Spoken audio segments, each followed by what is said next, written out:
हे आहे माझ्या माहेरचं घर, म्हणजे माझ्या मम्मी-पप्पांचं घर.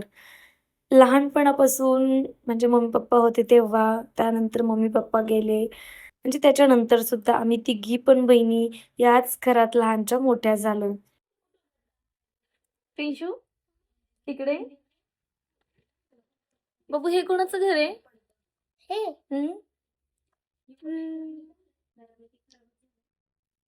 माझ्या मम्मी-पप्पांचं घर आहे. कोणाचं आहे?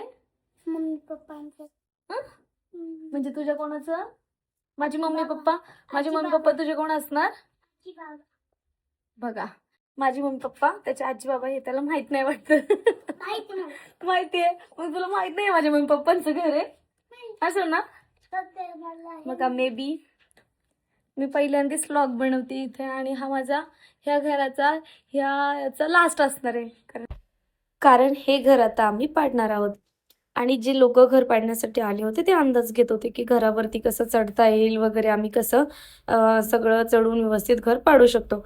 आणि माझी घाई चालली होती की घरामध्ये जे आमचं सामान आहे, म्हणजे माझ्या मम्मी पप्पांचं किंवा माझ्या चुलतीने तिथे गाडी पण लावली होती, ते लोक ती गाडी वगैरे आणि जे बाकीचे मम्मी पप्पांच्या टाईमची जी बोलतात ना पलंग मांडणी वगैरे, ते सगळं सामान मी बाहेर काढलं.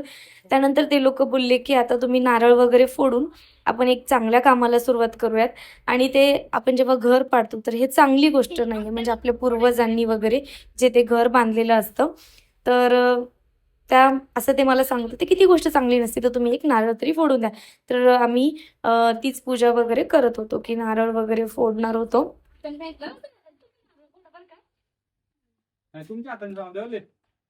तुम्हीच फोडावलेच.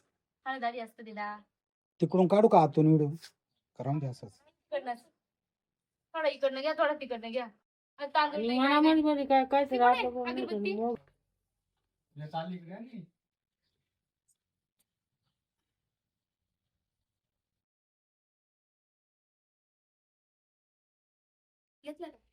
नारळ घे तिथे, फुटतोय का बघू.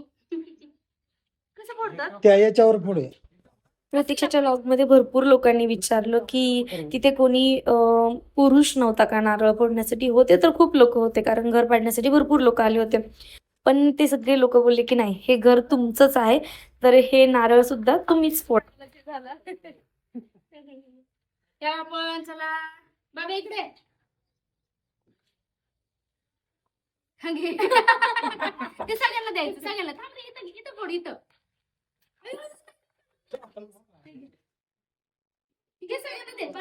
आणि हा घराचा लास्ट व्हिडिओ असणार आहे. तर त्या दादांनी घराचा पूर्ण व्हिडिओ घेतला की आता हे घर आपल्याला परत कधीच बघायला मिळणार नाही आहे. अरे हा शेवटचं आहे, आपण हे पाडतोय म्हटल्यावरती शेवटचं आहे. नंतर प्रतीक्षाने तिथे दक्षिणा ठेवली आणि पाया वगैरे पडून घर पाडण्यासाठी या लोकांनी सुरुवात केली. आणि बघू शकता तुम्ही, फायनली घर निम्म्यापेक्षा जास्त पाडून झाले. छान दिसते, मस्त छान दिसते.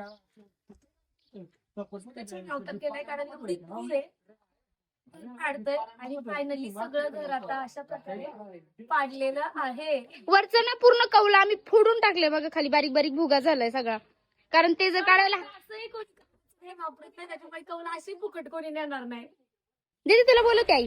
घर तर ऑलमोस्ट अर्धापर्यंत पाडून झालं होतं आणि ते बघणं खरंच खूप कठीण वाटत होतं, कारण की मम्मी पप्पांच्या सगळ्या शेवटच्या आठवणी फक्त याच घरामध्ये होत्या आमच्या. हे कबलारू घर, जे आम्ही लहानपणापासून तिथे राहिलो, तिघी सुद्धा बहिणी. म्हणजे अगदी रडायला येत होतं खूप इमोशनली, म्हणजे खूपच वाईट वाटत होतं. पण काय, तिथे आपल्याला नवीन घर बांधायचे आणि असं हे ठेवलं तर ते खूप खराब होऊन जाईल, त्याच्यामुळे आम्ही हा प्लॅन केला.